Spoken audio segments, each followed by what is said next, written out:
코로나19로 외국인 계절 근로자 입국이 완전히 막힌 탓에 수학철을 앞둔 농촌에선 인력난이 심각한 상황입니다.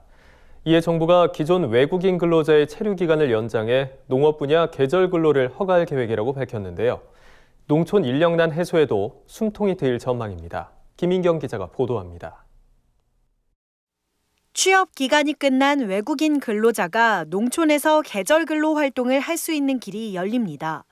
코로나19 중앙재난안전대책본부는 29일 정세균 국무총리 주재로 정부 세종청사에서 회의를 열고 이 같은 대책을 내놨습니다. 정부는 현재까지 비전문 취업 자격 E9 비자를 통해 들어온 외국인 근로자 가운데 최대 체류 허가 기간인 4년 10개월이 만료된 이후 코로나19로 자국 귀국이 어려운 이들에게 체류 기간을 50일 연장해주고 있습니다. 그러나 이들은 출국 기한만 유예받을 뿐 국내에서 취업은 할 수 없는 실정입니다. 정부는 앞으로 이들에 대해 1회 3개월에 한해 임시 체류 자격으로 변경하고 체류 자격 외 활동을 허가할 방침입니다.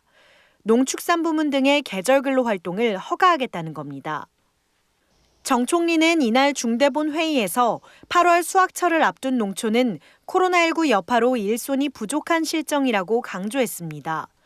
정 총리는 예년 같으면 외국인 근로자를 통해 문제를 해결해왔지만 올해는 입국이 자유롭지 못해 문제가 더욱 심각하고 한편에서는 국내 체류 기간이 만료된 외국인 근로자가 본국의 봉쇄 조치나 항공편 결항 등으로 오도 가도 못하는 상황에 처해 있다고 설명했습니다.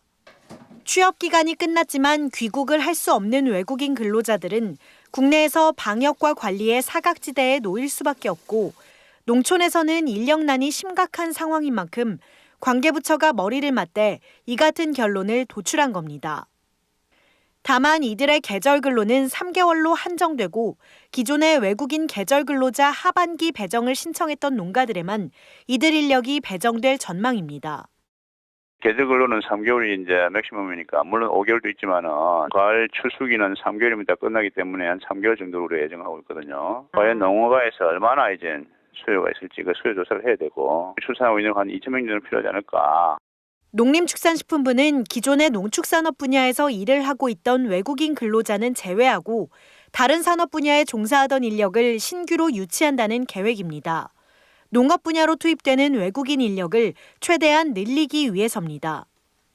구체적인 시기와 인원은 법무부와 고용노동부, 농식품부 등 관계부처가 협의해 이르면 다음 주 초 발표할 예정입니다. 정부의 이 같은 조치가 수확철이 다가오는 농촌 현장의 인력난 해소에 도움을 줄 수 있을 것으로 기대됩니다. NBS 뉴스 김인경입니다.